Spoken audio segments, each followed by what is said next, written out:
Ahí estamos. Bueno, bienvenidos, bienvenidas a esta primer clase de la segunda unidad de la materia. Hoy arrancamos la unidad de máquina elemental.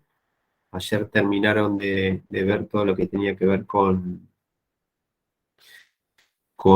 la unidad de sistema de numeración, que indicamos que era una unidad de soporte que les iba a servir a lo largo de toda la cursada. Esta unidad 2 lo que les va a ayudar es a empezar a interpretar o a entender de qué va esto de una computadora mirándola desde adentro, ¿no? O sea, no desde la óptica de usuario de la máquina, sino entendiendo conceptualmente cómo opera una computadora en forma esquemática, elemental, ¿no? No vamos a hacer ningún estudio exhaustivo desde la electrónica, pero sí entender algunas de las características que son genéricas, ¿no? O sea, vamos a hablar de forma general de computadoras. En particular, en esta unidad usamos un ejemplo de una máquina teorizada para que ustedes lo puedan anclar. Es una máquina simple, justamente el abordaje es que empiecen a tomar en contacto con algo sencillo de interpretar, de entender. Después le subimos un poco la complejidad en una segunda máquina que les proponemos al final de esta unidad, y después ya arrancan todo el entendimiento más complejo de una computadora real, como los casos de estudio de Intel o el caso de ARM, en las unidades 3 y 4, ¿no? Esa es nuestra propuesta de hacerlo incremental de esa manera. Entonces, voy a compartir la presentación y vamos a ir a explorar este mundo de la máquina elemental, ¿ok? Bueno,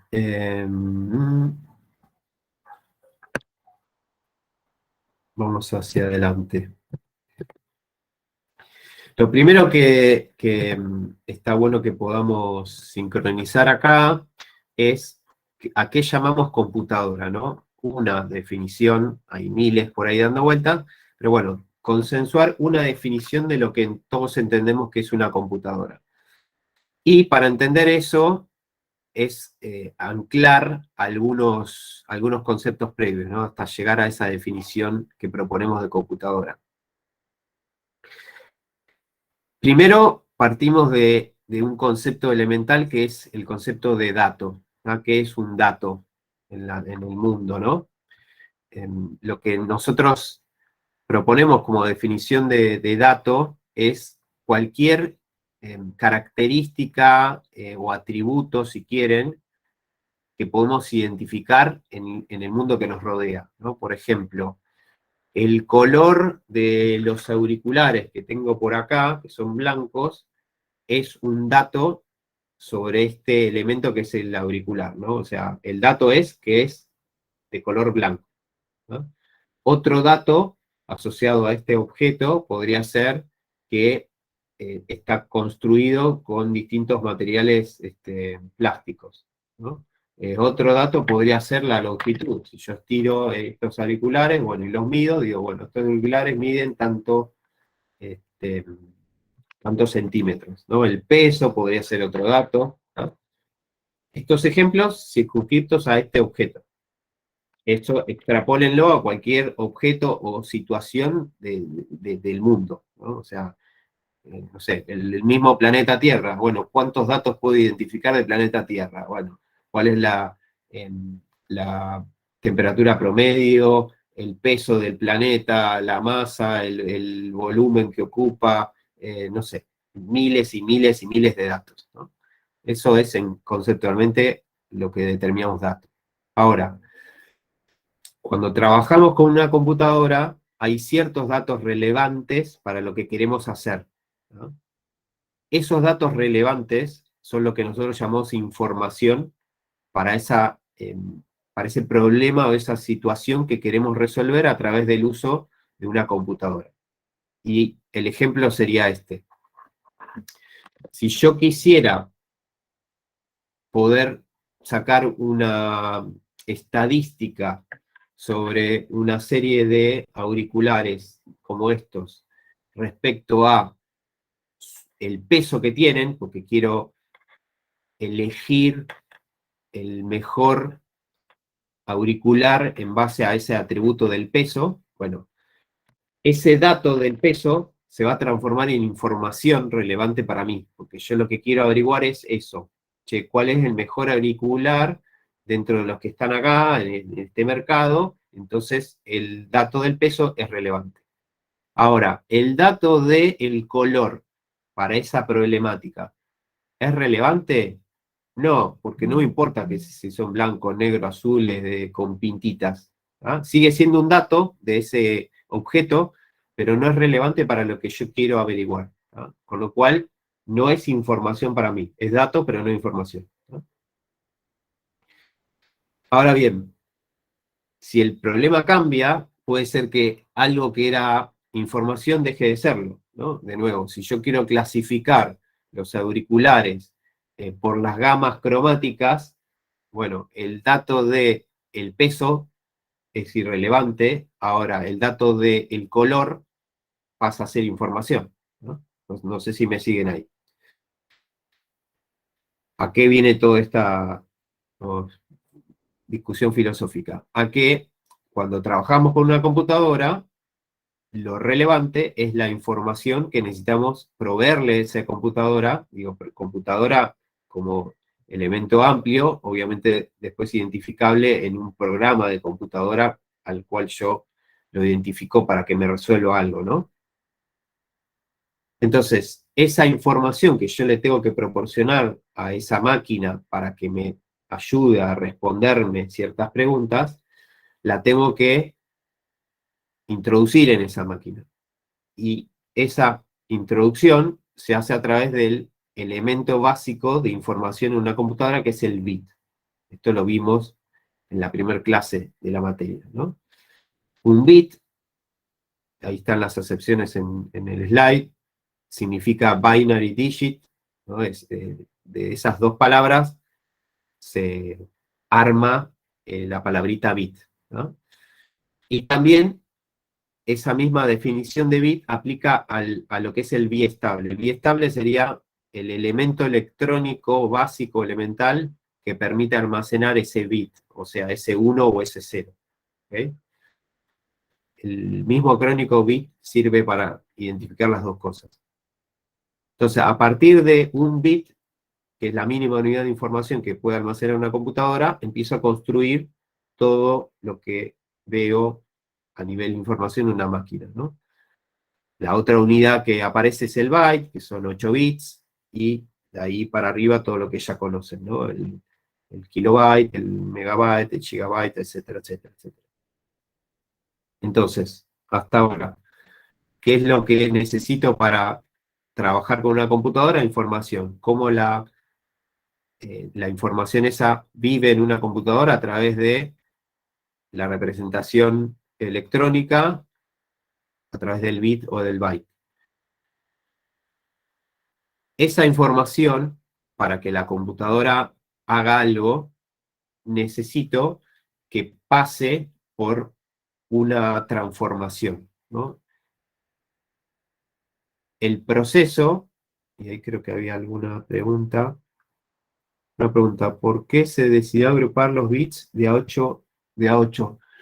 En algún momento eso lo tenía súper visto.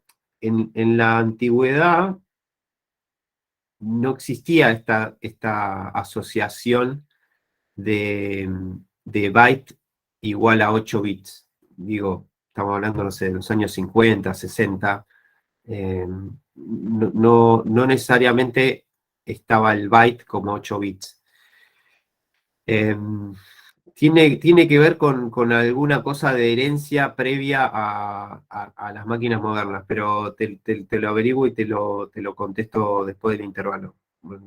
Ahora no recuerdo, lo había capturado en algún momento, pero ahora se me fue. Después te lo paso, Tomás.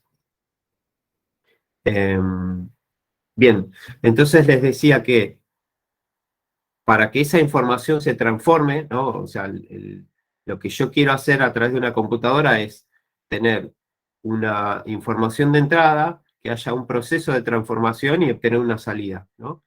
Y ahí se ancla esa definición de proceso, ¿no? Un proceso es eh, una estructura algorítmica, ¿no? En el caso de una computadora, ¿no? Un programa, por así decirlo, que transforma una entrada en una salida. Si no hay entrada, no hay transformación posible. Si no hay salida, no hay transformación posible. Si el proceso no transforma, no es un proceso en sí. Es decir, si la misma entrada es la misma que la salida, no hay transformación, no hay proceso, ¿no? Entonces, proceso es cualquier estructura algorítmica que en base a una entrada hace una transformación y saca una salida, ¿no? Y de ahí, de esto que fuimos decantando, surge esta definición de computadora, ¿no? Que es una máquina que está conformada por elementos que pueden ser mecánicos, eléctricos o electrónicos, o una mezcla, y que es capaz de procesar, o sea, de transformar una gran cantidad de información a alta velocidad, ¿no? Lo de gran cantidad de información y alta velocidad la caracteriza eh, para diferenciarla de un procesamiento rudimentario, digamos, de información, ¿no? Eh, Claramente una computadora tiene esas características, alta velocidad y gran cantidad de información.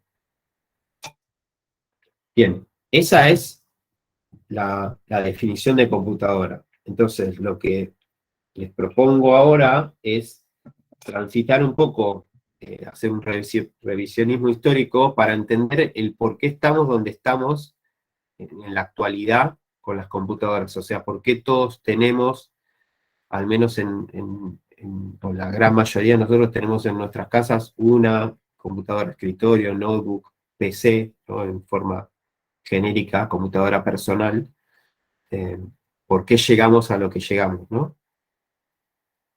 No sé si hasta acá tienen alguna pregunta, alguna duda de esto que vimos, al margen de lo que quedó anclado de Tomás. Sí, exacto. Carolina dice, no vivimos sin computadoras. Hoy en día la vida sin computadoras parece una utopía, ¿no? Parece algo imposible. Los que somos más viejos, o sea, ustedes nacieron en la era digital, son todos nativos digitales, y todos nacieron al menos con una computadora bajo el brazo. No son celulares nativos, ¿no? O sea, no nacieron con un celular en sus casas. eh, la mayoría no, supongo que no tendría un celular cuando eran muy chiquitos, pero sí computadora. Los que somos más viejos y no teníamos una computadora cuando nacimos, digamos, tenemos más la era de Windows XP. Ustedes son de la era de Windows XP, y bueno, Windows 2000, Windows XP, exacto, 2003, 2000, por ahí.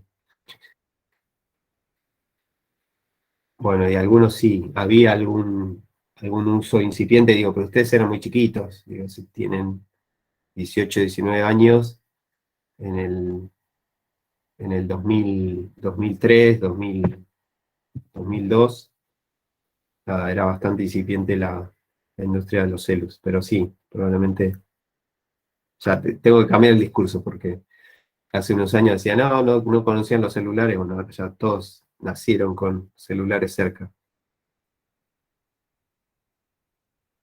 Todo vuelve, Tomás. Bien, nada, esto era simplemente para hacer la previa de esto que les quiero comentar. Bueno, ¿en qué consiste este recorrido?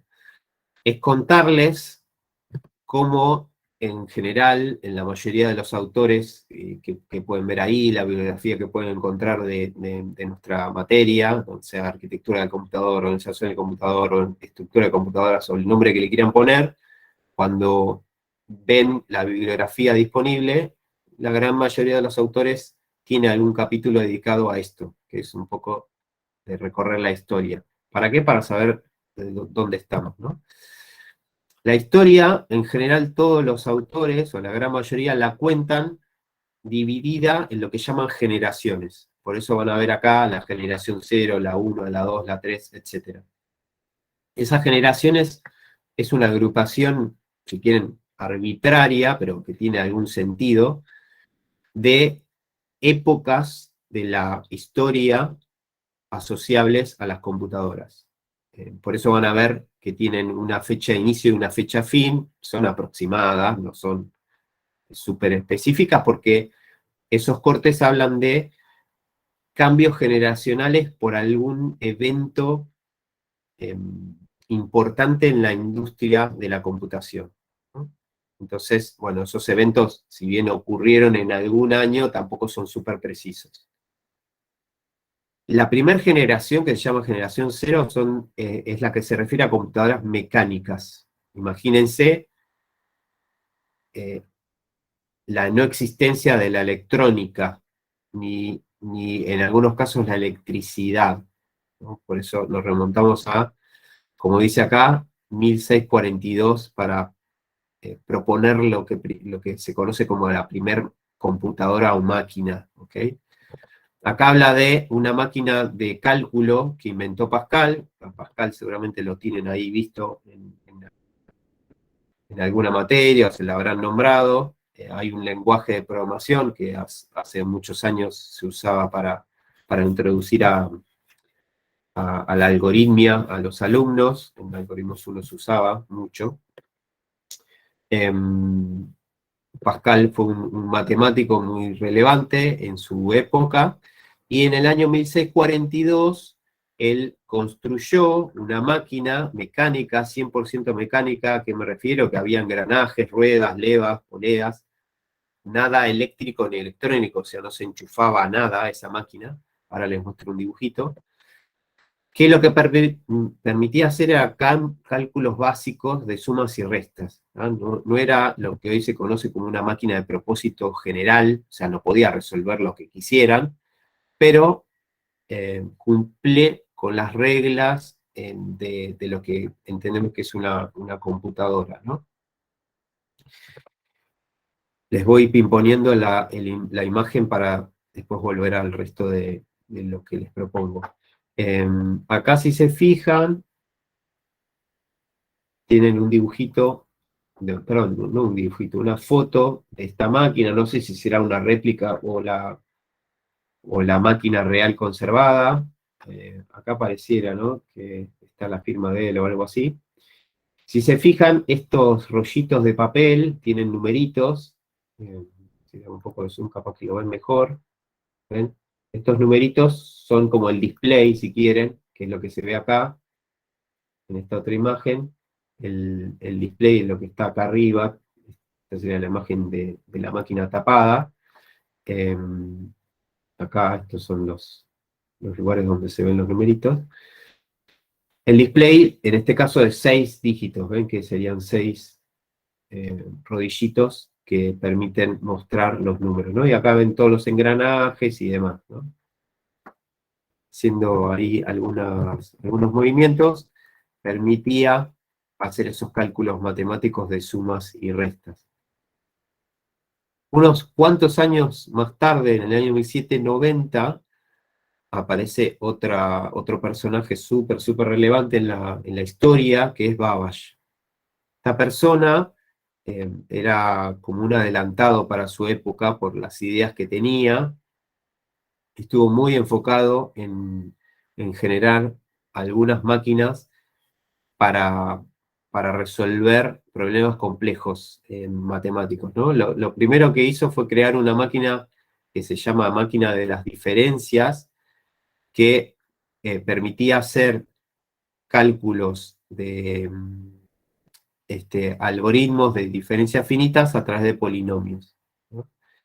Esos cálculos eran cálculos complejos, mucho más complejos que hacer sumas y restas, y Babbage lo resolvió con esta máquina que está acá, ¿ok? de nuevo, es una máquina completamente mecánica que,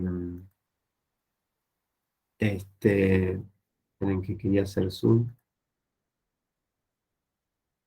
ahí está, es una máquina completamente mecánica que tiene todos estos engranajes y demás, y que le permitían hacer este tipo de cálculos, ¿no? Ubiquémoslo en el año 2790, es la prehistoria para nosotros.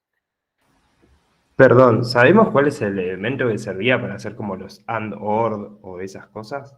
¿Cómo se No, llama? no Si son tengo el transistores o... detalle. No, no, no, no, olvídate, no hay elementos eléctricos ni electrónicos acá. No hay transistores, no hay válvulas de vacío, no hay nada. Son solo engranajes, poleas, ruedas y todo ese tipo de cuestiones. No que hay sirvió nada para más hacer eso, allá. ¿no? Claro, o sea, todo lo que ves acá es lo que era la máquina. Estos son todos como engranajes, ¿ven? Si se fijan, ven acá están los dientes, digamos, de estos tres como columnas troncales. Acá pareciera que hay otros, ven, engranajes, ven acá los dientes, digamos. Va todo de esto. Ahora, cómo Cuerno funcionaba, nunca me puse a investigar en detalle. Hay documentación, porque de nuevo, esta máquina, esta sí creo que es una réplica o una reconstrucción. Están como si quieren, los planos de esta persona que dejó, o sea, hay cierta información. Pero nada, nunca me puse ahí a investigar cómo Cuernos resolvía esto a través de solamente elementos mecánicos, ¿no? Pero bueno, el amigo Babbage fue más allá en su ambición, y además de esta máquina de las diferencias, unos cuantos años después, en el año 1834, eh, ya si quieren un par de siglos atrás, él lo que ambicionó fue crear lo que sería la primer máquina de propósito general, que la llamó máquina analítica.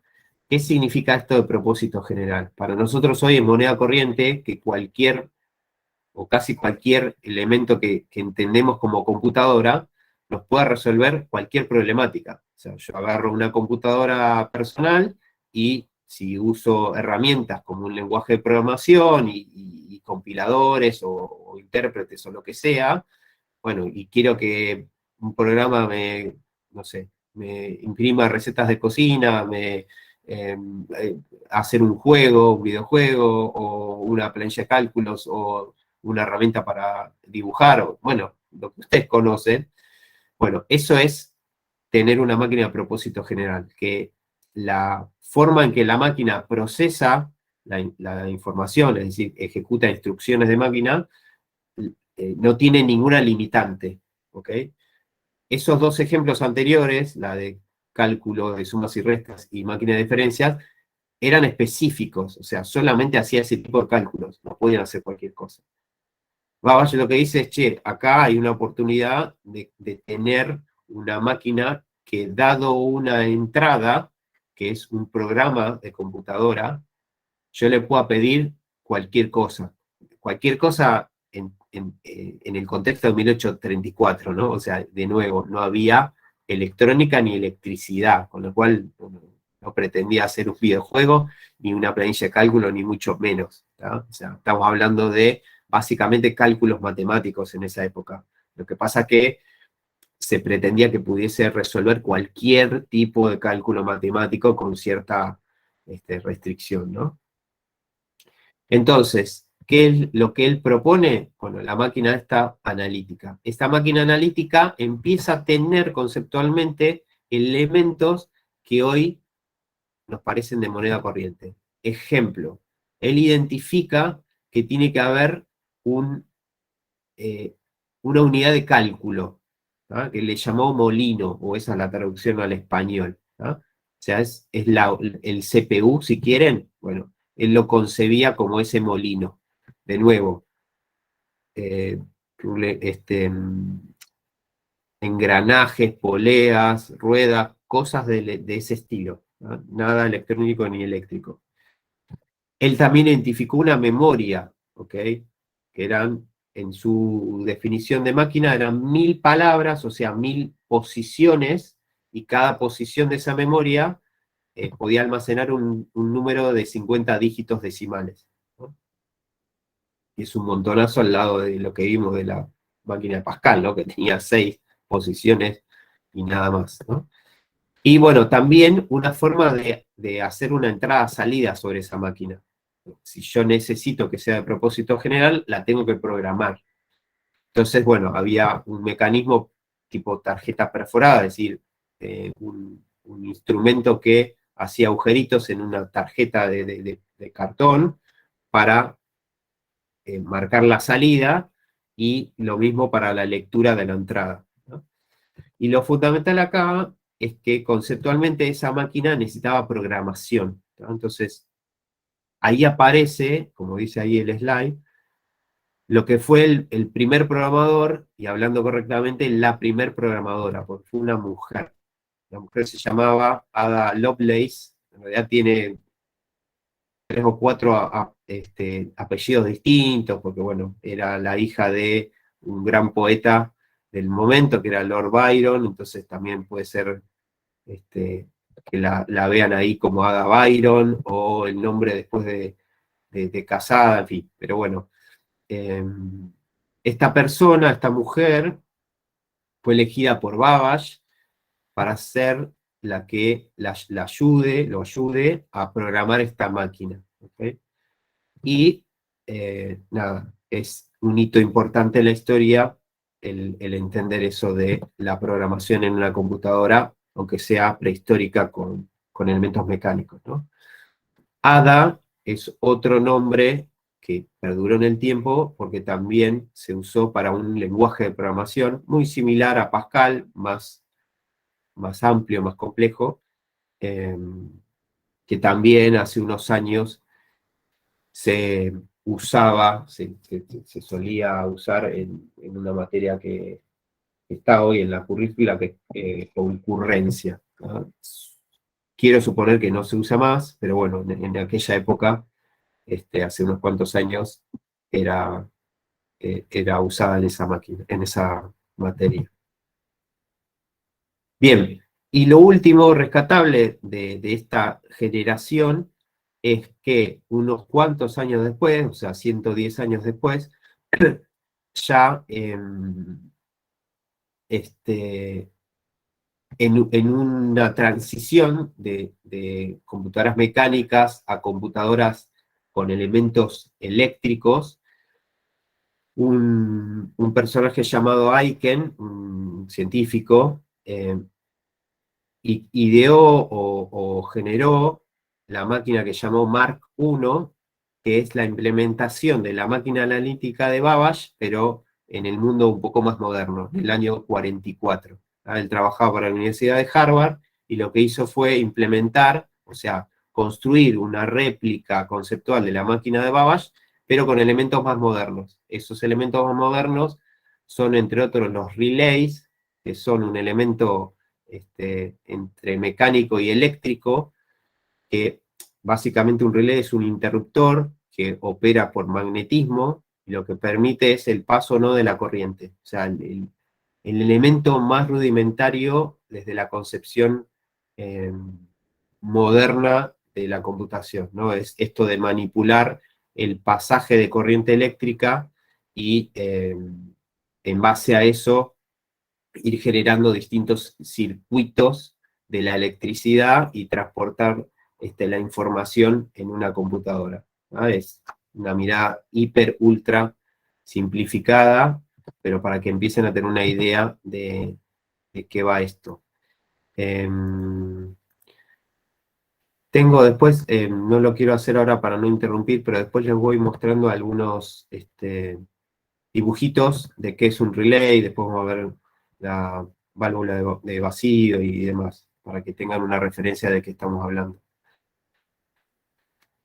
Algo que no les mencioné fue que el amigo Babbage no logró en esa época implementar 100% su máquina analítica, porque, como les dije, estaba adelantado en el tiempo, no había forma de que su máquina esté plenamente desarrollada con los elementos mecánicos que tenía en esa época, ¿no? Pero es súper relevante su aporte. Bien, esta era la de diferencias, esta es la máquina analítica, de nuevo, una réplica o una interpretación de cómo se vería la máquina analítica. Fíjense la hipercomplejidad que tenía ya al lado de la otra, la máquina esta analítica, y esta es la Mark I, ya, si quieren, como una computadora más de ciencia ficción, no de ciencia, bueno, de ciencia ficción de los, de los años 20, pero digo, con una pinta un poco más cercana a una computadora, ¿no? O sea, todo este artilugio de cosas eran los switches y demás para poder operarlo, ¿ok? Y ven máquinas de escribir por acá al fondo, que tiene que ver con cómo se le introducía información a la máquina, ¿no? Bueno, avanzamos. Si tienen ahí alguna duda o pregunta, me avisan y lo contestamos. Bueno, ¿qué pasa? ¿Por qué aparece la generación 1? La generación 1 tiene una característica disruptiva que es el tubo de vacío. Su periodo es cortito, ven que son solo 10 años. ¿Por qué? Porque en el año 55 más o menos viene otro evento relevante que es el que termina de revolucionar la industria, ¿no? Acá es como lo incipiente y lo que empieza a darle forma a la computación. Más o menos por el año 45, imagínense el contexto, ¿no? Segunda Guerra Mundial, en esos espacios de la historia se acelera enormemente la innovación tecnológica porque la circunstancia bélica hace súper relevante el poner recursos para innovar, para justamente ser un adelantado en esas guerras. Aparece esto del tubo vacío. El tubo vacío es algo similar en concepción a lo que veníamos viendo del relay. Básicamente es una válvula electrónica, acá ya hay un componente electrónico, que permite amplificar, conmutar, o sea, hacer que pase por distintos caminos, o modificar una señal eléctrica. Eso es lo que hace un tubo vacío. ¿Qué es un tubo vacío? Después les muestro la imagen, pero para no cortar. Imagínense una bombita incandescente de las viejas, las que tenían el filamento y los palitos. Bueno, más o menos eso y de ese tamaño. ¿Okay? Eso es una válvula de vacío o tubo de vacío. Las computadoras de esa época se construían en base a miles de esos tubos de vacío, ¿ok? Que se unían para producir lo que queríamos hacer en una computadora en ese momento, ¿no? Y acá hay algunos ejemplos. El primer ejemplo lo construyó Turing. Turing lo van a tener o lo tienen seguramente en matemática discreta, como un matemático también relevante. Él creó la máquina que se llama Colossus, que también en la historia es súper conocida. Era una computadora electrónica porque tenía ya tubos de vacío. La creó en el año 43 y, digamos, lo relevante acá, o lo anecdótico si quieren, es que en ese contexto de la Segunda Guerra Mundial, lo que le pedían a Turing era una máquina que pudiese acelerar la decodificación de los mensajes de la armada enemiga. Básicamente era los navíos o los submarinos del enemigo que se comunicaban entre sí con mensajes codificados. Y esa codificación era súper compleja. Al día de hoy sería una pavada, o sea, una computadora la podría resolver en cuestión de segundos. Para esa época implicaba el uso de cientos de personas haciendo cálculos manuales, o sea, imagínense calculadoras rudimentarias, haciendo cálculos matemáticos por miles, y después unir todo eso para entender cómo decodificar ese mensaje, ¿no? La máquina de Turing aceleraba todo eso y lo concentraba en una computadora.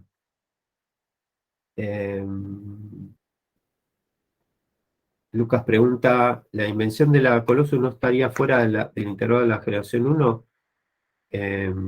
¿Por qué fuera? Ahí me perdí. Por el año, Claro, lo creo. hice por el año. Ah, ok, bueno, sí, perdón, no había reparado en eso. Por eso les digo que la ventana es un gris, o sea, no es exactamente el año 45, ¿no? Entra dentro de esta característica porque está construida en base a elementos que son los del tubo de vacío. Ahora, ¿por qué marcan fuertemente el 45? No sé si será porque es el momento en que se acentuó este elemento en la industria y el 43 fue un adelantado o usó prototipo de tubo vacío. Nada, ahí no sé ese detalle, pero conceptualmente calza en esta clasificación, ¿no? Lo van a ver eso. Como pasó con el anterior, la Mark I en realidad es una máquina eléctrica, no es de la generación cero, pero como es el nexo y no va con tubo de vacío, nada, queda ahí en esa generación anterior. Bueno,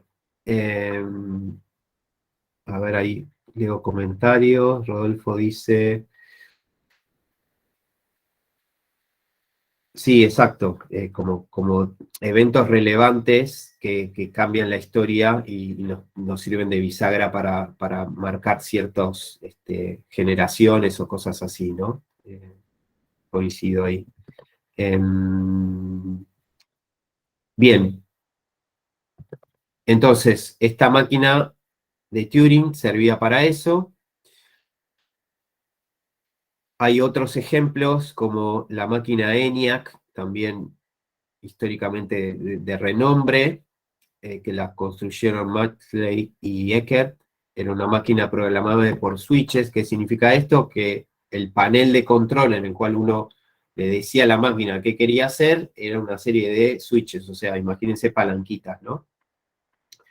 Les tiro algún dato de color de esta máquina para que tengan referencia de el volumen de lo que eran estas computadoras, ¿no? Siempre entendiendo que la computación acá no existía como industria comercial, ¿no? Eran, fíjense, máquinas puntuales, específicas, desarrolladas en universidades por un motivo puntual.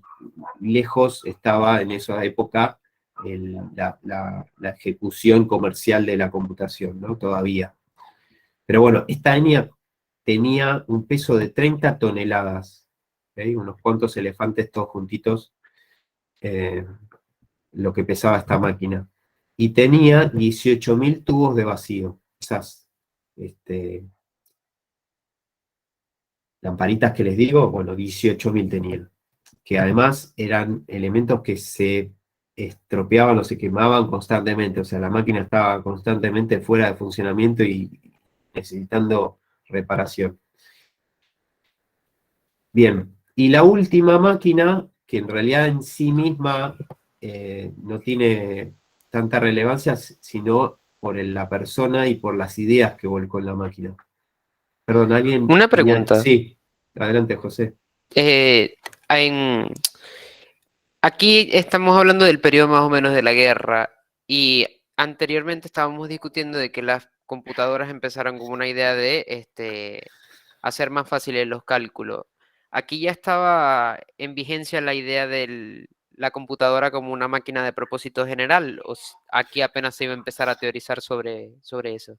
Mirá, justamente en el caso de von Neumann, esa idea estaba súper clara y ahí aparecen ideas fuerza, o sea, ideas trascendentales que perduran hoy en día. Por eso el nombre de von Neumann es algo que hoy está presente en prácticamente cualquier computadora que usen. Sí, ahí ya claramente estaba la idea de propósito general. Si bien, por ejemplo, la Colossus tenía un propósito específico de cálculo matemático para descifrar esos mensajes, nada, eso fue evolucionando.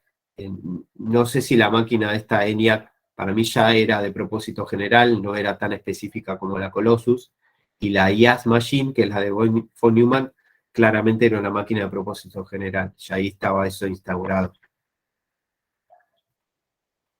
Ok, perfecto. Muchas gracias.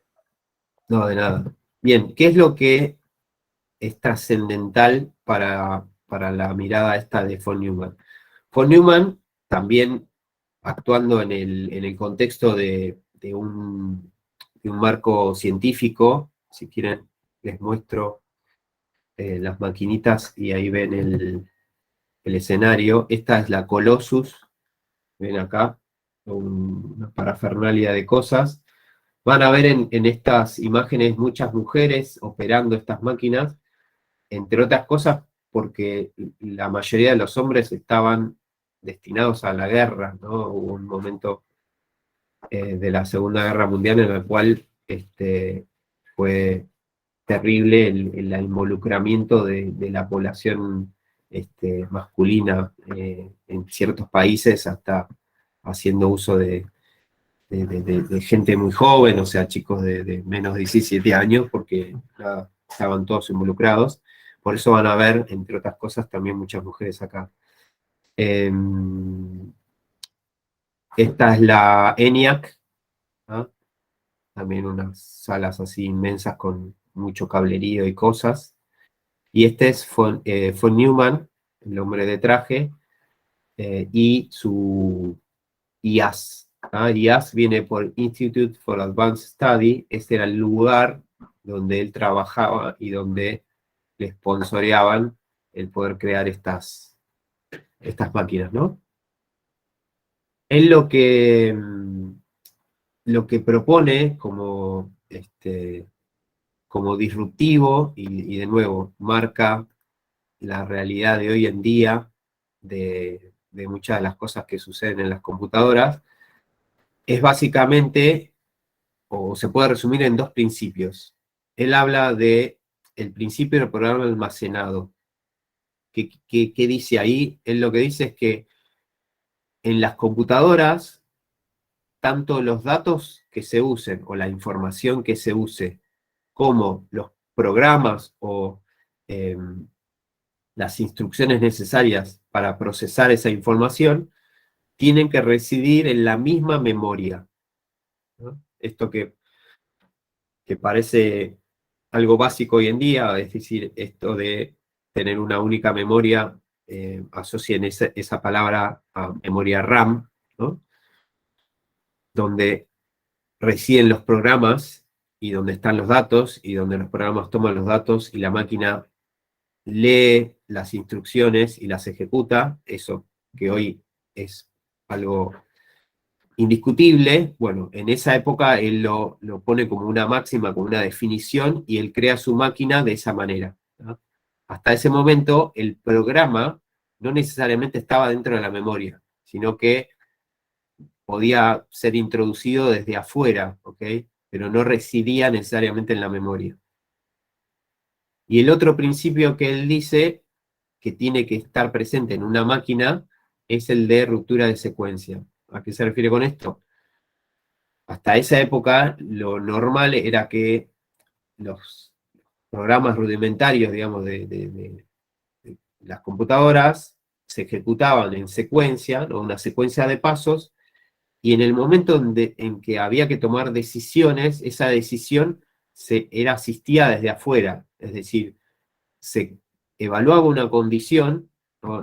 Asócienlo al el if, la comparación, ¿no? Quiero evaluar algo, y la acción posterior había que digitarla desde afuera de la máquina. Es decir, si la condición dio por igual, tenés que ahora seguir por este lado. Bueno, ese seguir por este lado había que inducirlo desde afuera. O sea, había que indicarle a la máquina, ahora tu próximo lugar a seguir es por este lado.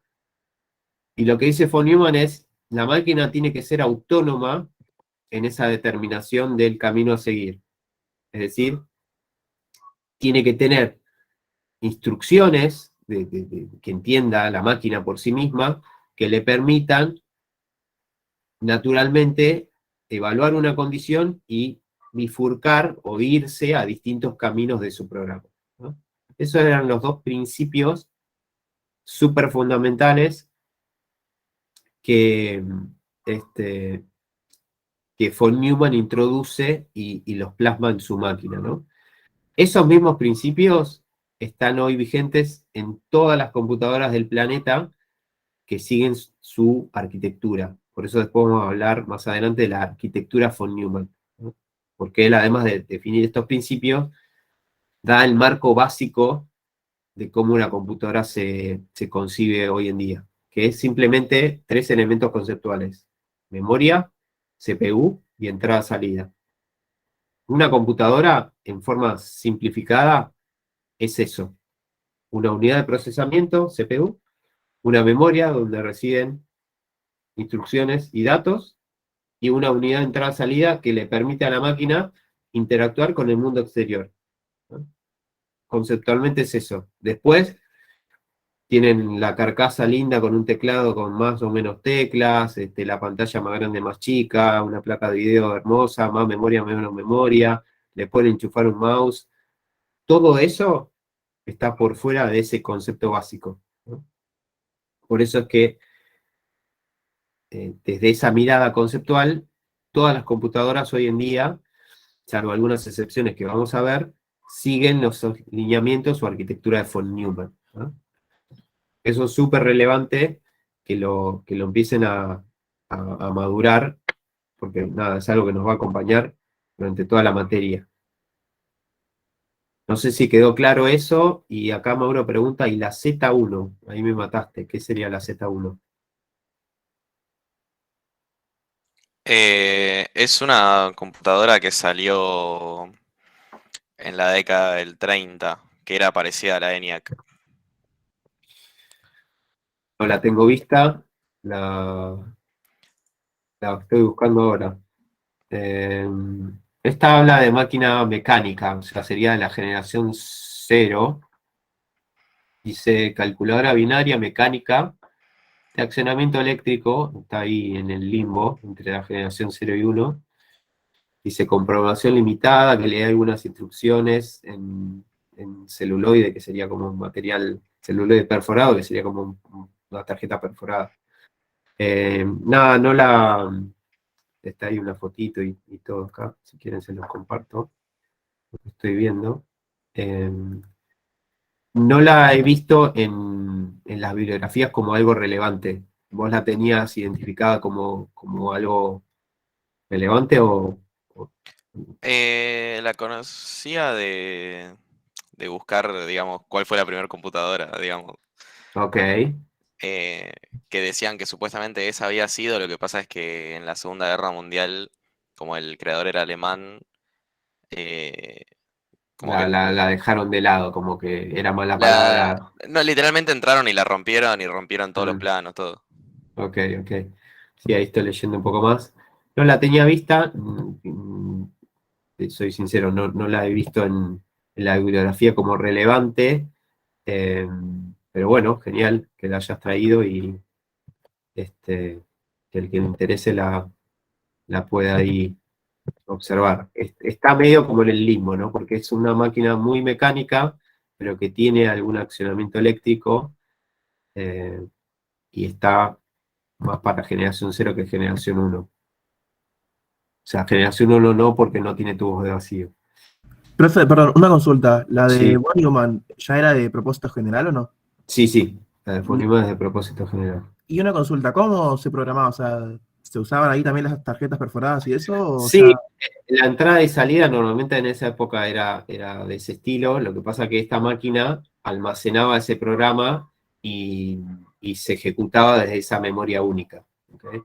Esa era digamos, lo que von Neumann proponía y es lo que perdura hoy en día. O sea, hoy, si querés, tus programas residen en un disco auxiliar o una memoria secundaria, que sería un disco rígido, por ejemplo, y cuando se ejecuta, esto lo vamos a ver en la unidad 4, pero bueno, también es conocimiento general que muchos de ustedes deben traer, pero o lo habrán visto en Algoritmos 1. Digo, cuando vos ejecutás un programa, ese programa es un .exe, si querés, en mirada Windows, o un archivo ejecutable en Linux, y cuando vos le das doble clic o le das Enter en la línea de comando, de ser un programa, de ser un archivo en un disco rígido, por ejemplo, se transforma en un proceso en la memoria, ¿no?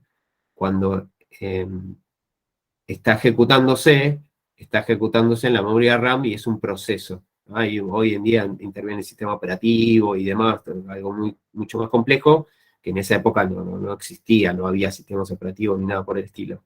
Pero conceptualmente tenés un programa que está en algún medio físico, antes era una tarjeta perforada, hoy en día es un disco rígido, o podría ser una memoria flash, un pendrive o lo que sea, pero para que sea ejecutado, tiene que pasar y transformarse en proceso en la memoria principal. Ese concepto es el mismo de la máquina von Neumann, de la IaaS Machine, al mismo que les pasa hoy día a día en sus computadoras o en sus celulares, ¿ok? Es lo mismo. Gracias. Una consulta. Sí. En este caso, ¿cómo hacían para ejecutar los programas por ahí si la memoria de procesamiento era, para poner un ejemplo, menor a 4 KB? Sí, ya te digo, la memoria de la IaaS, por ejemplo, tenía 4096 palabras, y en esa época, olvídate de que se hablase de memoria desde el punto de vista de kilobytes, o sea, esas unidades no estaban en vigencia conceptualmente en esa época. Lo que conceptualmente dividía una memoria era lo que se llaman palabras. Por eso la expresión palabra, word en inglés, la van a ver a lo largo de toda la materia como algo súper relevante. ¿Por qué? Porque por historia quedó anclado.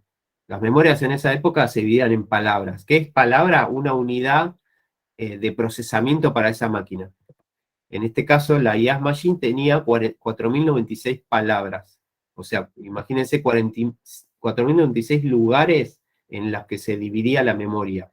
Y cada palabra podía almacenar 40 bits. ¿Ok? Entonces, esta máquina lo que hacía era procesar información a través de pequeños programas rudimentarios que se podían almacenar en esa memoria. Si mal no recuerdo, en la máquina IaaS lo que hacía era, cada posición de memoria, esos 40 bits, los distribuía de la siguiente manera. Si lo que querías almacenar era un valor, un dato, usaba esos 40 bits para almacenar un dato. Y después creo que tenía instrucciones de 20 bits cada uno. Entonces, cada instrucción de máquina, digamos, cada posición de memoria o cada palabra la podía usar para almacenar dos instrucciones de máquina. Entonces, de esa manera articulaba esas 4096 posiciones y los dividía de esa forma, ¿no? Hacete la idea de la cantidad de instrucciones de máquina que podía almacenar en simultáneo, eran pocas, ¿no? Claro, pero por ejemplo, o sea, pocos años después pasó la primera llegada a la Luna, entonces en ese caso supongo que igual las máquinas estaban mucho más avanzadas. Bueno, pero es aún que así. por eso fíjate que esta generación es muy cortita, del 45 al 55. En el 55 aparece, y voy a spoilear un poco para que lo vean, aparece esto como dato revolucionario, el concepto del transistor. El transistor hace lo mismo que el tubo de vacío, pero en un tamaño hiper ultra reducido. Los primeros transistores fueron de un tamaño físico importante, o sea, no sé, centímetros, milímetros, y a lo largo del tiempo se redujo exponencialmente ese tamaño para hoy en día tener un CPU con millones de transistores en, no sé, 4 centímetros cuadrados, por ejemplo. Ahí, Ignacio, tenés la mano levantada. Sí, un simple comentario que quería hacer. Creo que estas primeras computadoras, no estas de estas, sino de la del dispositivo anterior, no se programaban tanto con tarjetas perforadas, me parece que se enchufaban los cables. Sí, había, Después vino después, bastante después lo de las tarjetas, ¿no? había Mira, por ejemplo, o sea, en estos paneles de control que ven acá, todo esto son switches o pero eso los clavijas, programas. digamos. Entiendo que así se, ¿Cómo, Ignacio? Perdón. seguramente entiendo así se programaba. Un programa era una configuración de esos cables de alguna manera. Claro, en el caso de la IaaS Machine, es eso que vos querías programar residía en algún momento en la memoria, con lo cual necesariamente eso que quizás físicamente podías indicarle a la máquina, se traducía, o sea, tenía que ingresar a la memoria. O sea, de alguna forma, esas instrucciones, esos bits de esas instrucciones, se trasladaban a la memoria de la máquina. O sea, que ahí había algún mecanismo para que eso resida en la memoria. En estos casos, no sé, la ENIAC y demás, no estaba ese concepto y la ejecución de las instrucciones podían hacerse desde afuera. O sea, esos switches se iban conmutando para decirle a la máquina qué cosas quería que vaya haciendo. En el caso de la IaaS, no. La IaaS recibía, de alguna manera, esas instrucciones y vivían en esas 4096 palabras. Ese es el gran diferencial. Después, si quieren, ahondamos en entender cómo se hacía el input-output ahí y demás, lo podemos averiguar. A ver, acá había algunos comentarios. El Lucas dice, un CD podría ser un medio físico también, ¿no? Sí, digo, de cualquier forma en que resida un programa ejecutable, es válido. El tema es que desde ese lugar, hacer un proceso en ejecución, hoy en día interviene el sistema operativo para facilitarte esto y que tu proceso resida en memoria y se ejecute desde la memoria. O sea, para simplificarlo, o espero que simplifique, el CPU de la máquina, ¿no? Todas las máquinas tienen un CPU. El CPU lo que hace es procesar instrucciones, ¿no? ¿Qué instrucciones? Lo que llaman instrucciones de máquina. Son las instrucciones que entiende ese CPU. Y esa ejecución ocurre yendo a buscar instrucción por instrucción a la memoria, ¿no? Cuando uno programa, las instrucciones se transforman del lenguaje en que esté en instrucciones de máquina. Si usan un compilador, cuando compila. Si usan un intérprete, en el momento que se interpreta. Esas instrucciones de máquina que residen en la memoria son las que va a buscar el procesador una a una para ejecutarlo, ¿no? Esa es la dinámica de una computadora que siga la arquitectura von Neumann, ¿no? No se preocupen, lo vamos a ir explorando a medida que avancemos. Bueno, ahí Lucas hace referencia al CD como medio físico, sí, claramente por eso tardaba en cargar, por la lectura del medio físico a la memoria, ¿no? El traslado, por la lentitud del tiempo de acceso de ese medio que era el CD. Eso lo vamos a ver mucho más adelante en la unidad 7. ¿No? Vayan anclando estas cositas y después van a ver que a lo largo de la materia lo van a ir, a ese rompecabezas lo van a ir armando. Sí, ahí Tomás dice, parece que como los que usan los DJ para hacer sus mezcladitos. Perdón, ahí Cristian había hecho otra pregunta. ¿El mismo sistema operativo se carga del disco en la memoria? Exacto, esa reflexión de Cristian. El propio sistema operativo es un software que está en medio secundario como un disco, y para su propia ejecución se carga en distintas partes y, en distintos momentos en la propia memoria principal. Bien, vuelvo. Así avanzamos, que esto nos está llevando gran parte de la clase. Igual la idea es que se arme el debate y que opinemos. Bueno, ¿qué pasa? Terminada esta generación, aparece esto que yo les digo como el gran boom de la industria de la computación. O sea, la existencia de los transistores, si quieren, es lo que le da sustento a la industria informática, ¿no? De nuevo, ¿qué es un transistor? Es un dispositivo electrónico semiconductor que tiene el mismo funcionamiento del tubo de vacío, o sea, conmuta, amplía o modifica una señal eléctrica, ¿no? Lo que pasa es que lo hace en un espacio físico minúsculo.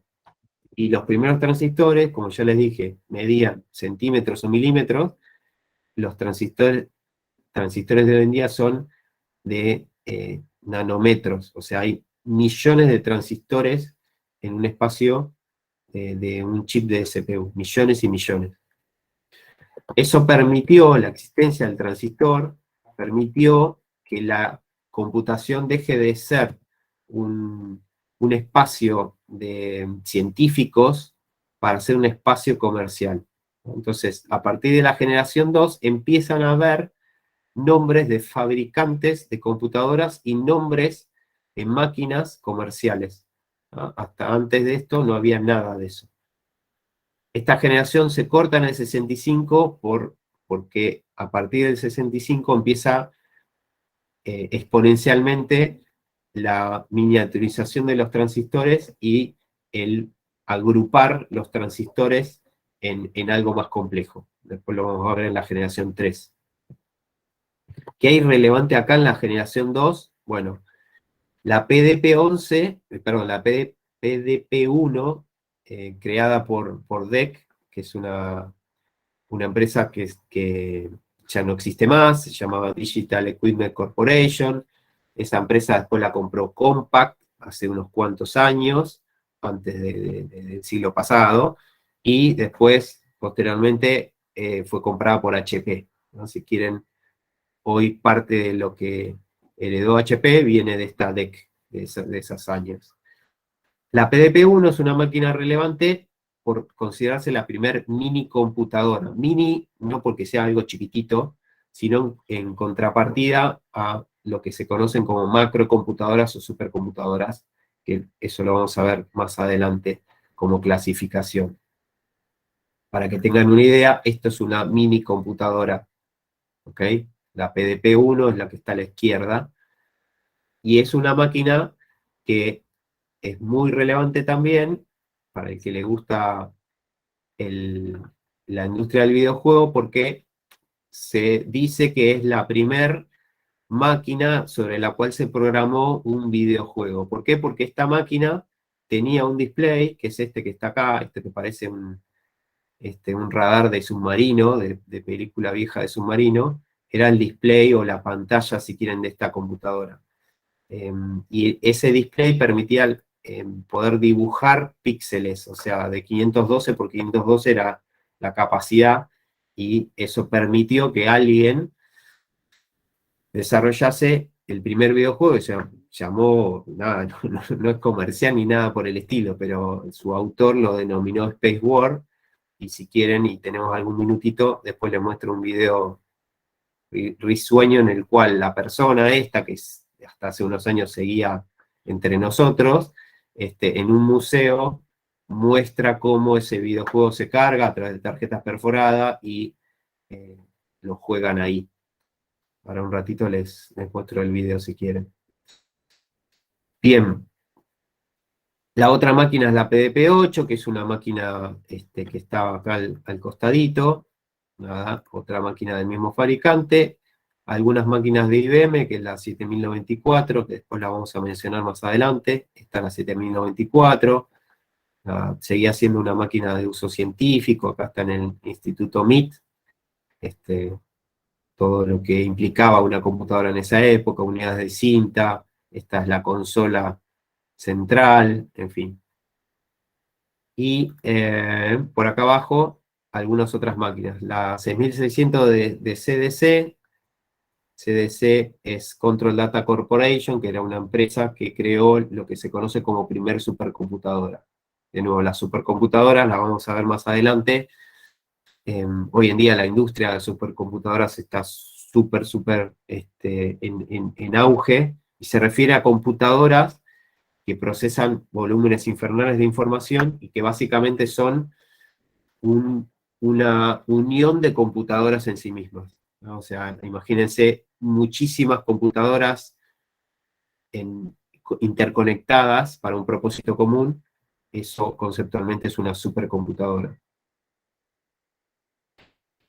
Bien, estas son algunas de las imágenes, la 7094, esta es la 6600 y esta es la B5000 de Burroughs, que bueno, es una máquina que se la denomina como diseñada para un lenguaje de alto nivel. A esto se refiere a que la computadora, desde su arquitectura, estaba simplificada para que la industria del software, que era súper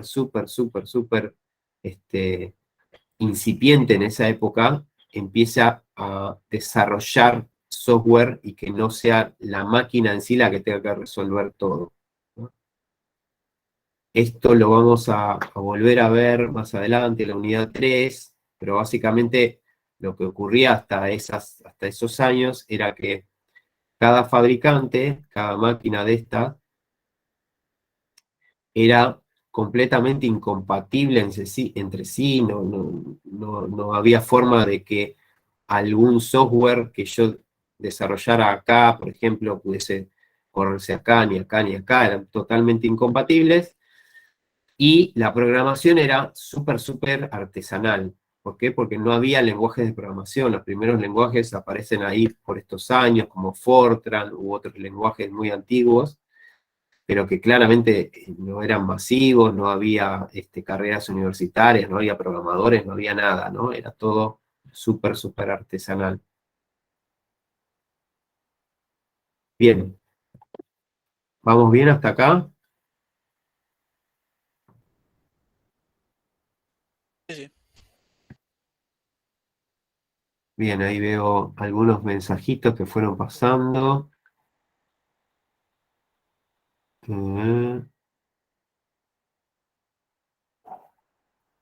Ahí Guido dice cuál era el jueguito, el de la pelotita. Eran en realidad como unas navecitas, pero sí se ve como una especie de osciloscopio, es un fósforo verde. Después les muestro el video. Ahí alguien compartió el link. Pero, no, es el link de Pong. Eso es súper avanzado. Esto es mucho más viejo, chicos. Ahí Tomás dice, la PDP fue la primera computadora con display digital como lo conocemos hoy. Ponele, sí, es un display que permitía desplegar información gráfica, por eso hablaba de los píxeles, ¿no? Hasta ese momento, la inmensa mayoría solamente permitía rudimentariamente ver en un display caracteres, no información gráfica. Y esta PDP fue una de las primeras. ¿Qué más? El Doom lo corre, sí, seguro. Bueno, ahí debatiendo sobre qué cosas podían ejecutarse ahí y qué no. Bueno, ¿qué más? La generación 3, la siguiente. Esta habla de lo que les decía, de circuitos integrados. ¿Qué serían circuitos integrados? Es los transistores sueltitos se empezaron a aglutinar o a consolidar en estructuras más complejas que son los chips o circuitos integrados, ¿no? Entonces, entre el año 65 y el 80 empieza esa integración en circuitos más complejos, ¿no? Y la miniaturización. Cada vez se pueden hacer cosas más complejas en espacios más pequeños.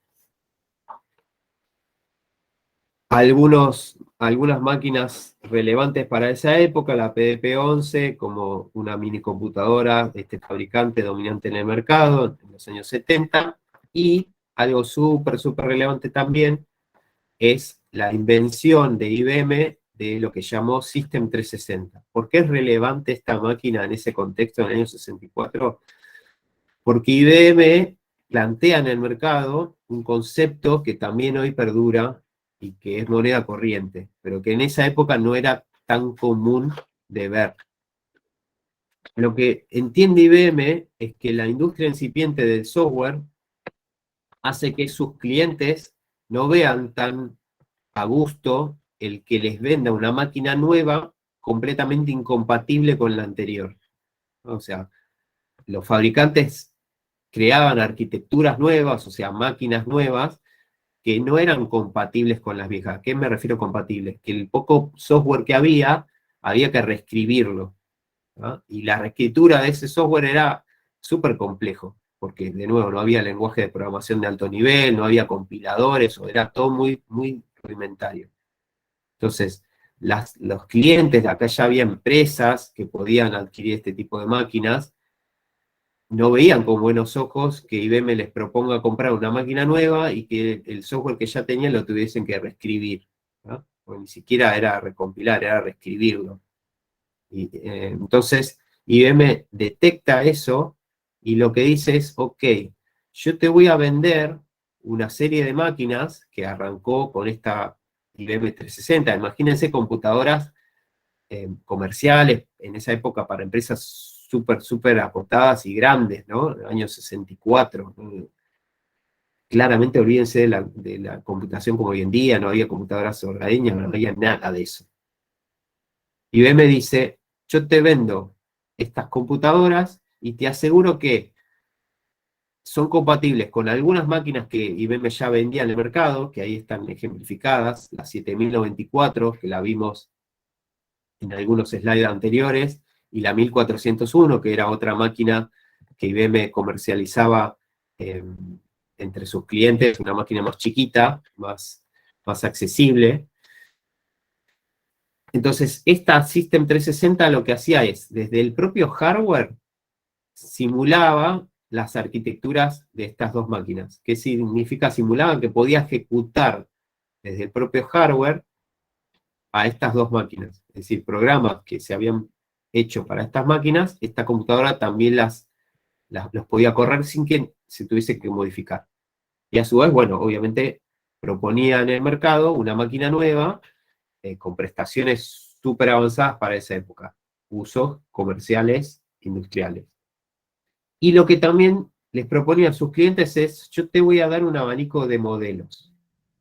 Modelos con más prestaciones, con menos prestaciones, pero todos entre sí son compatibles. Significa que si vos me compras hoy no sé, un modelo con tal memoria y tal CPU, si después de que te quedas corto y querés tener más poder de CPU, bueno, te vendo este otro modelo, me das el viejo, te doy el nuevo, y todo lo que tenés ahí andando va a seguir andando, solo que te va a andar más rápido.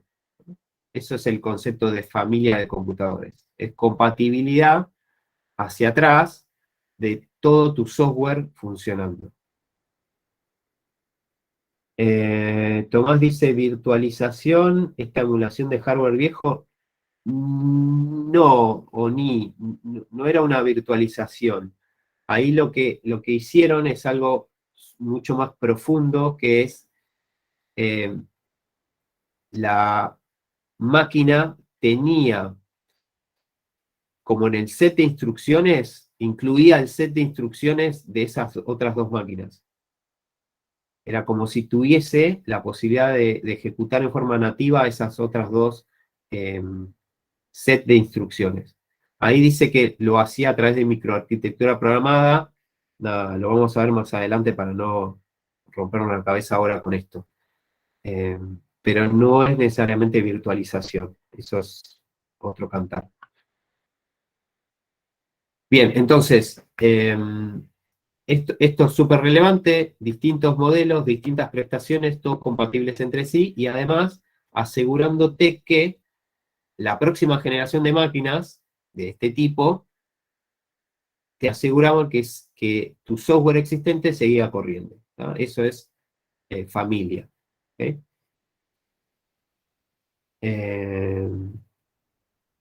Ahí Guido dice, como el Windows 7 cuando incluía datos del Vista.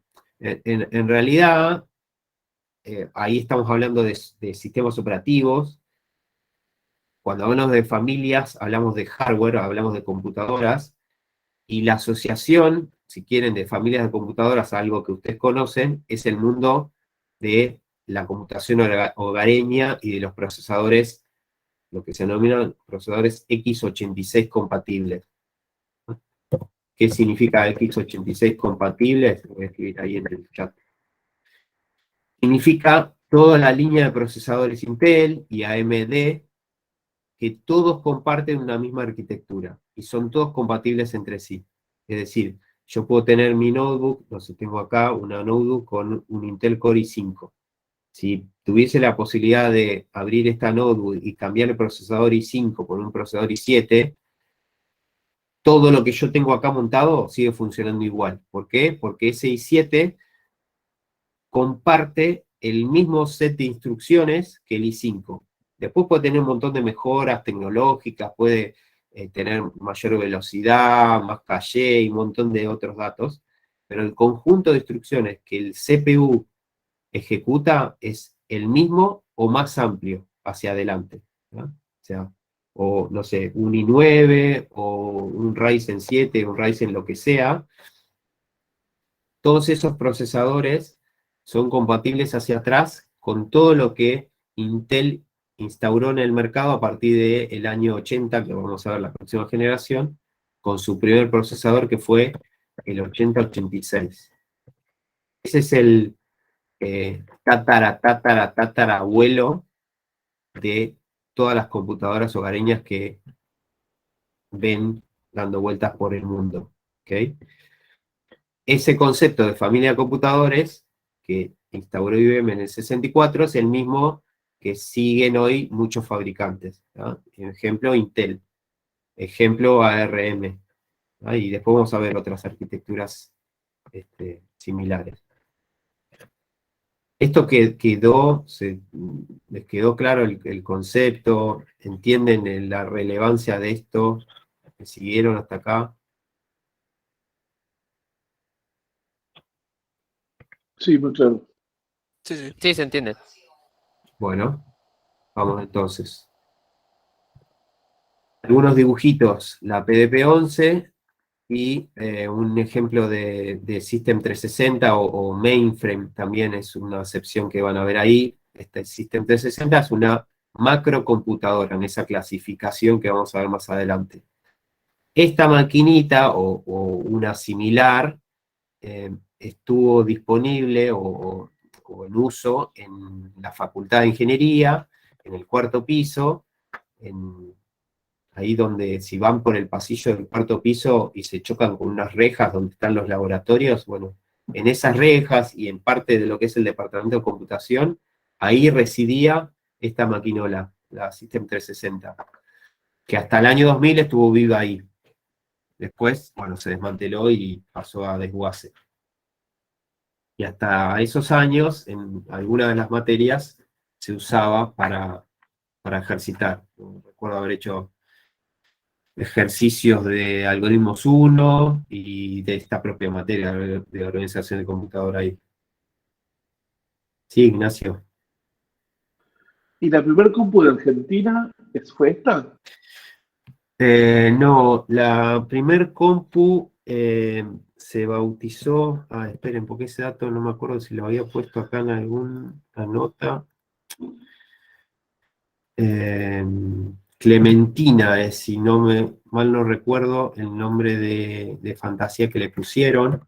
Una Sí, máquina. se llamaba Clementina. Era para hacer música, ¿no? Era una máquina que se compró, esperen, mientras hablo con ustedes, aprovecho la magia de Sí, de la... de la uva también. Sí, exacto, es una máquina que se le compró a Inglaterra, a Gran Bretaña, si mal no recuerdo, y se armó acá. O sea, trajeron todos los componentes, se armó acá y se armó en la Universidad de Buenos Aires, en Exacta, exacto. Ahí por los años 60. Acá dice Wikipedia entre el 61 y el 71. Esa fue la primer computadora científica, si quieren, formal o identificable en Argentina.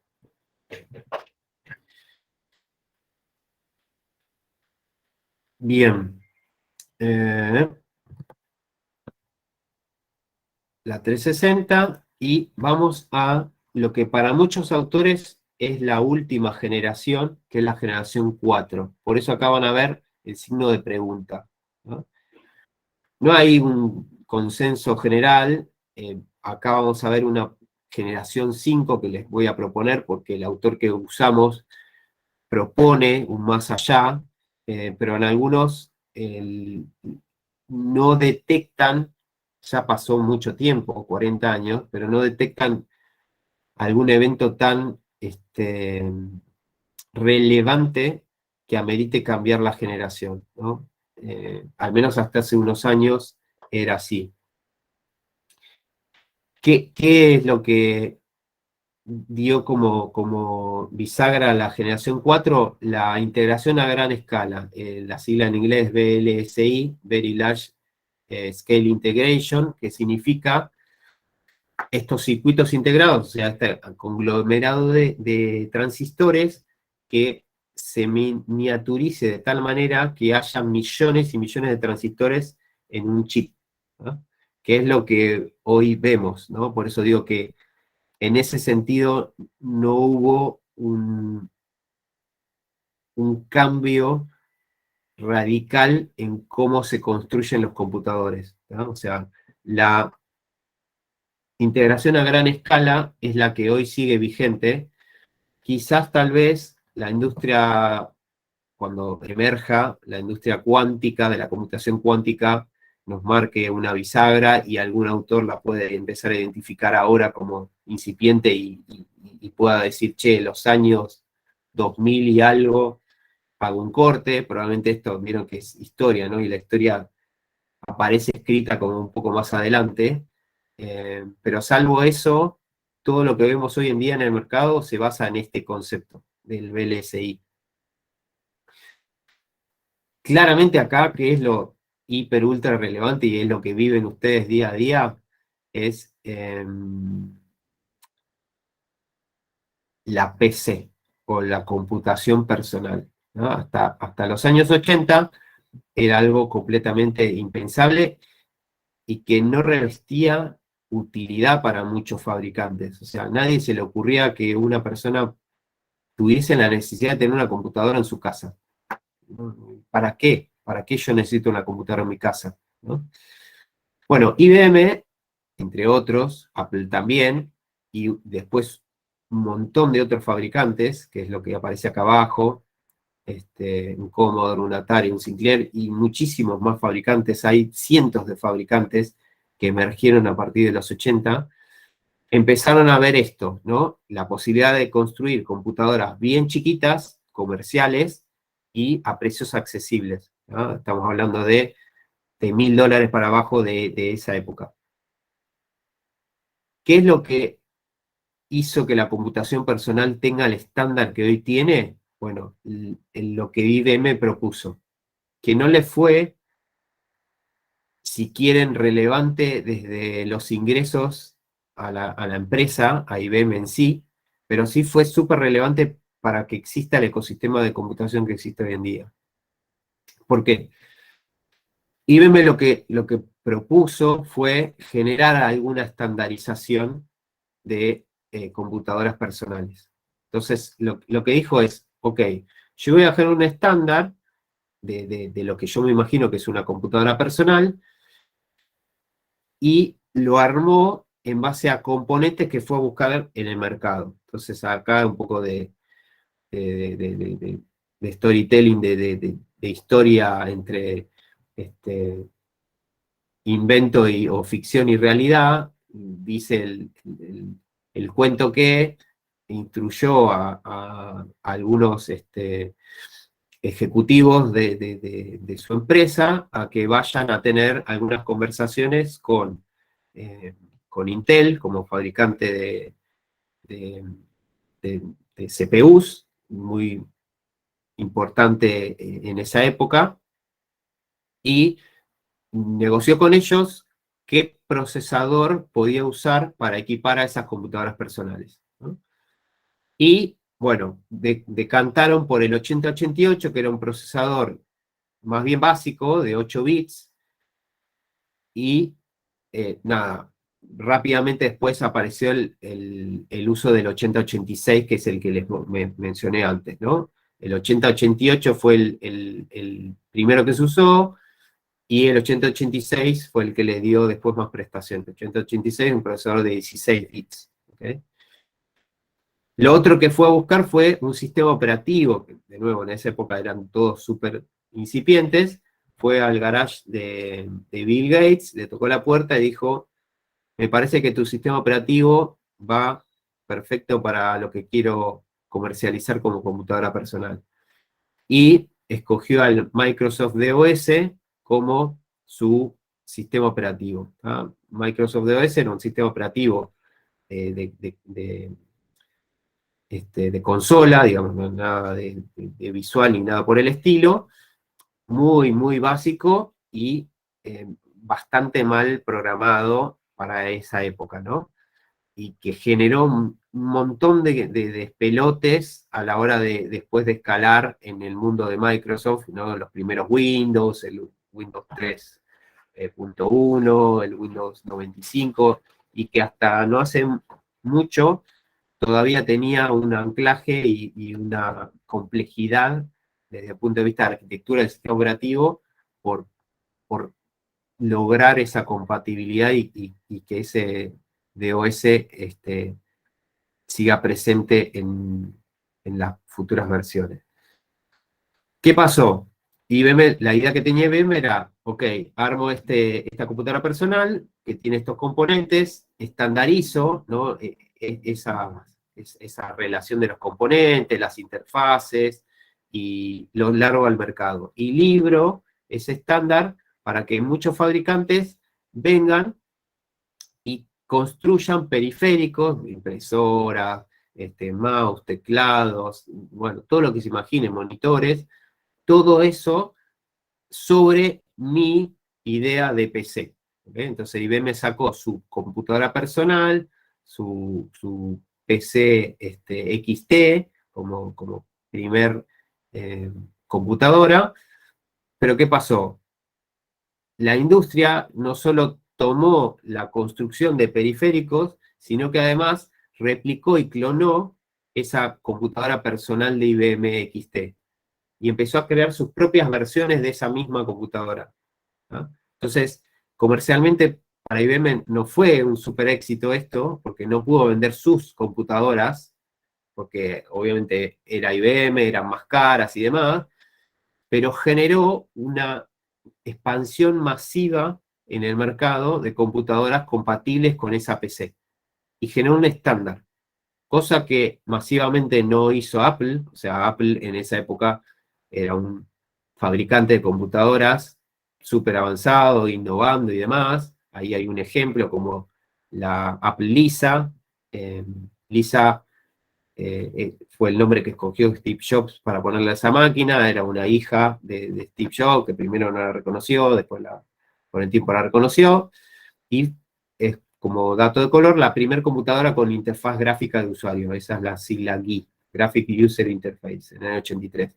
Que en esa época, las computadoras de IBM, olvídense de tener conceptualmente la mirada de interfaz gráfica, ¿no? Apenas empezaron en unos años a aparecer las primeras versiones de Windows. ¿Qué digo con esto? Que Apple, como fabricante, nunca logró la masividad, porque bueno, también su estudio de mercado, su nicho de mercado era otro, y todos los demás fabricantes que aparecen abajo, básicamente estos que mencioné acá, Commodore, Atari, Sinclair y decenas o cientos de otros, no lograron una estandarización como logró IBM. Entonces, todas estas que ven acá abajo, algunos quizás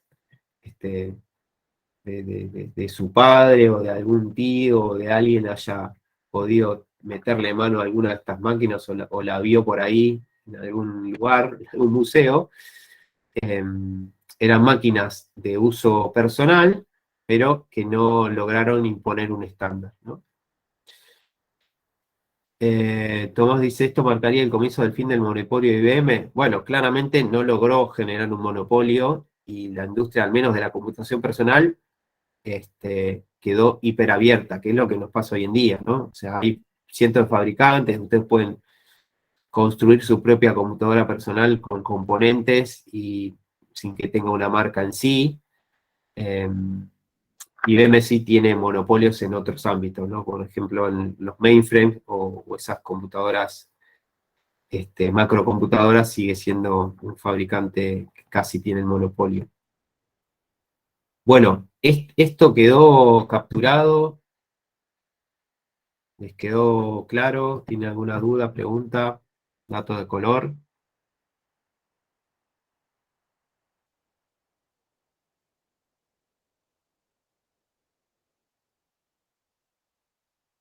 ¿Están por ahí? Sí, Sí. creo que quedó. Bueno, y acá les muestro algunas imágenes. Esta es una imagen de esas primeras versiones de IBM. Acá ven las ranuritas para los discos de 5 y un cuarto, que eran los discos que se usaban en esa época, y los monitores de fósforo verde. Esta es la Lisa con su interfaz gráfica que ven acá. Siempre un diseño mucho más bonito que el aparatoso y cuadradoso del resto de los fabricantes. Esta es una máquina del fabricante Alfa, que está mencionada porque es una computadora de 64 bits. Para el año 92 era una vanguardia, digamos, tener arquitectura ya de 64 bits, que hoy es lo normal, ¿no? O sea, hoy todos tenemos computadoras hogareñas de 64 bits. En esa época, claramente, distaba mucho del mercado de tener eso. Y bueno, estos son algunos dibujitos de esas computadoras hogareñas de esa época. Y lo que les decía, para algunos fabricantes aparece una quinta generación que no tiene referencias temporales, más que nada por la disrupción, si quieren, de lo que se llaman las computadoras invisibles. ¿Qué quiere decir esto con invisibles? La aparición de la computación en dispositivos más allá de las computadoras en sí, ¿no? Por ejemplo, computadoras embebidas, esto que dice acá, ¿no? Los relojes inteligentes, los celulares, la computación en la heladera, en el microondas, en fin. O lo que fueron las computadoras de mano, lo que, si quieren, antecede al uso de un celular, que eran, por ejemplo, lo que llamaban las Palm Top, ¿no? Que hubo un momento en los 90 que estuvieron muy de moda. Bueno, Apple creó ahí su primera versión, que es Newton, que acá tienen el dibujito. Era como si alguno vio en algún momento o leyó algo de las Palm, que era un fabricante, eh, nada, no era masivo el uso de los celulares, ni mucho menos, y bueno, el acceso a la computación de mano estaba a través de estas computadoras. Bueno, nada, esto todos lo conocen, un smartwatch, un celular, y ahí paramos con este tema. Sale en un capítulo de Los Simpson. ¿Qué cosa sale dividido en un capítulo de Los Simpson? No, me refería a la ¿Palm? a la Palm. Ah, ok. Ok. Bien.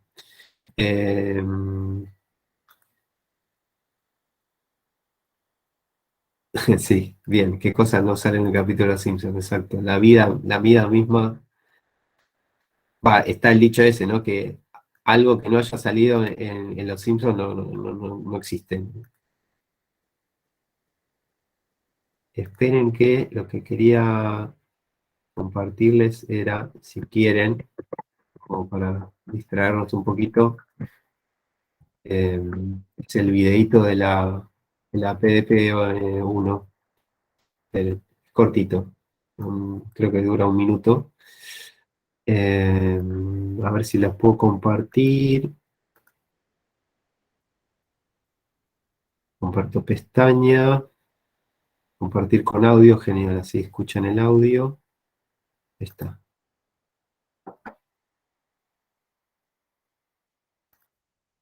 Díganme si lo ven. Ahí después te respondo, Andri, lo de las cuánticas. Están viendo, ¿no? La pantalla. Me voy a agrandar un poquito. Esta es la PDP-1 que vimos antes. Este señor de Canoso es el creador de ese Space War. Y acá lo que está haciendo en el museo es mostrar cómo se operaba esa máquina. Si ven acá, estas hileras verticales son todas tarjetas perforadas, o sea, son hojas de tarjetas perforadas, y van a ver cómo lo mete en esta maquinita que es la lectora de tarjetas perforadas. Toca acá algunas palanquitas para hacer funcionar la máquina, después muestra el Space War. Ahí les spoileo más y les muestro el video.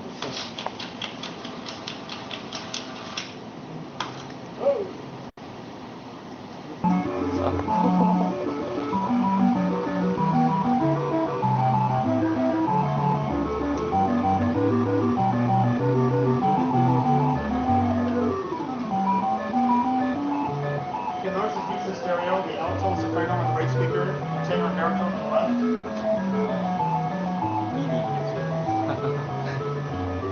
Stored in the tape, so you don't need to input this. But yeah, this is core memory. The core memory, Yeah. okay. So core Stored in the memory is memory. magnetic donuts, and you set the value, turn the machine off, the memory's still there. Okay, okay. So we just turn it back on, and it's sitting there, and back to let the switch go. Because the core memory is 16 kiloword. We have 12 kilowords. 12 kiloword. Okay. Bueno, ahí se vio, ¿lo vieron? No sé si capturaron. Bueno. Necesito descansar. Me voy rápido. Se nos fue ahí al próximo video. No sé si lo pudieron ver. Hay muchos más videos. Si alguien tiene ganas, lo googleé ahí. Y hay otros videos mucho más largos donde cuentan con lujo de detalle cómo funciona y muestran la máquina, digamos, más por dentro. Si pudieron escuchar, ahí decía 12 kilowords la capacidad de la memoria, o sea, 12.000 palabras. Esto que mencionábamos antes de la capacidad de almacenamiento medida en palabras. No me acuerdo si dijo cuánto medía cada palabra, qué podía almacenar, pero sí entendí lo de los 12 kilowords. Y lo otro que hablaba era del core memory, que es como una memoria, olvídense de la RAM de hoy en día, era memoria que podía persistirse. No sé electrónicamente o eléctricamente cómo funcionaba, pero lo que decía esta persona explicando es que vos apagabas la máquina y la prendías y lo que había quedado almacenado en la memoria se persistía. Es decir, si vos habías cargado con esas tarjetas perforadas el programita, bueno, seguía ahí, no se te blanqueaba, ¿no? Y esa musiquita que escuchaban, que el otro muchacho decía que salía de esos parlantitos, también está creada desde el programa. En otro video más largo explica cómo, a través de qué cosa generaba esos sonidos, no me acuerdo ahora, a través de qué elemento de la máquina generaba esas notas musicales. Era una cosa de locos, o sea, genios totales de aquella época. ¿Qué es eso, Goti 1960?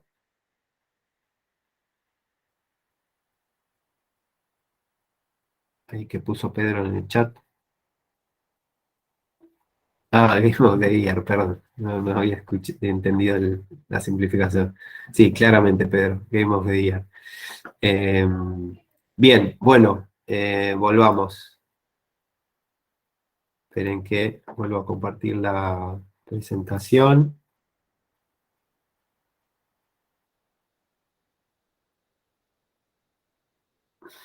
A ver, bueno, esto era un poco el raconto que les mencionaba de la industria, de la historia, de la industria de la computación, para que entendamos un poco de dónde venimos y por qué algunas de las cosas que hoy vivimos son como son. Había una pregunta que había hecho Andri acá antes que decía, che, y esto de la computación cuántica no nos metemos acá. Bueno, hoy por hoy todavía sigue siendo muy incipiente como para que aparezca en la mirada de- de la mayoría este, de los que escriben o son vanguardia, digamos, de este tipo de enseñanza, ¿no? De arquitecturas, computadoras y demás. Yo creo que en algún momento vamos a tener que introducir algo, insisto, todavía es muy incipiente, no es necesariamente comercial, es completamente disruptivo, coincido, es súper complejo hablar de qubits, o sea, te vuela la cabeza y es completamente diferente. Pero bueno, en algún momento esto va a explotar y nos va a explotar la cabeza, porque la computación cuántica, eh, claro, no son unos y ceros, no hablamos de unos y ceros, hablamos de infinitos estados, de estados que se combinan. Muy complejo, muy complejo. He leído unas cuantas cosas y es difícil de asimilar y más difícil de poder transmitirlo con claridad. Pero bueno, tarde o temprano llegará. Esto les iba a comentar, que va a volar la cabeza a todos porque el salto del poder de cálculo es exponencial. O sea, lo que uno puede hacer en décadas de cálculo continuo en una computadora tradicional, una computadora cuántica lo podría resolver en segundos, minutos u horas.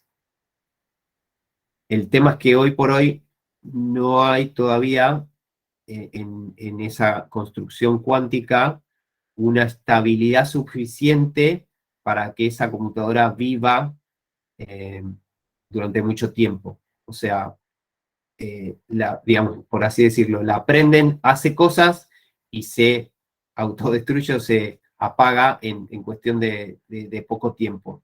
Eso es lo que están estandarizando, perdón, están como tratando de incrementar ese tiempo de existencia y estabilizando, esa era la palabra que no salía, estabilizando ese núcleo cuántico para que pueda ser una computadora estable.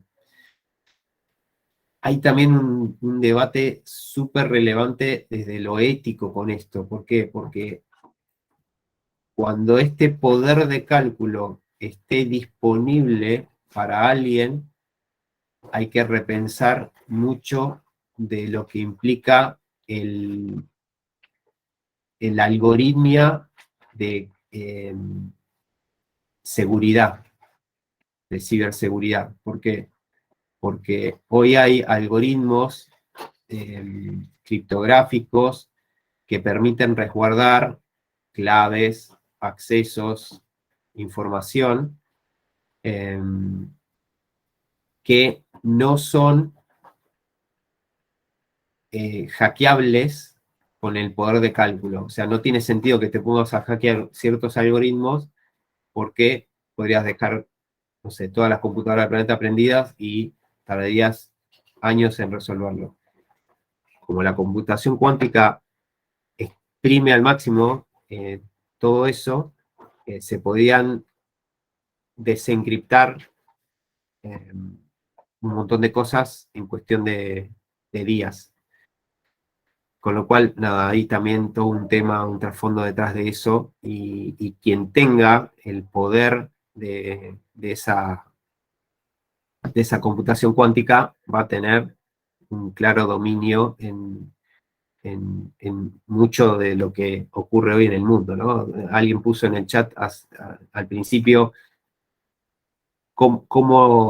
algo así como la vida no existe sin las computadoras hoy en día. Bueno, el que tenga una computadora cuántica va a dominar mucho de lo que hoy existe en el mundo, ¿no?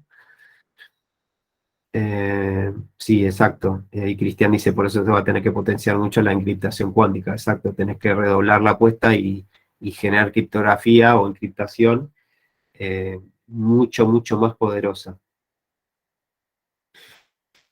Bueno, nada, por ahora eso es lo que compartimos. Nada, en algún momento incorporaremos algo como para empezar a mencionar esto, ¿no?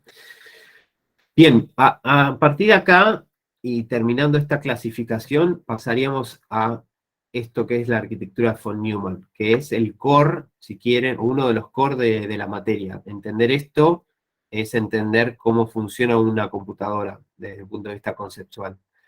¿Les parece que hagamos un break para refrescarnos un poco? Yo tengo las 9:00. Volver tipo 9:15, tipo los 9:15, ¿les parece? Bien. Dale, Bueno, está bien. ahí paro la grabación y nos vemos a esa hora.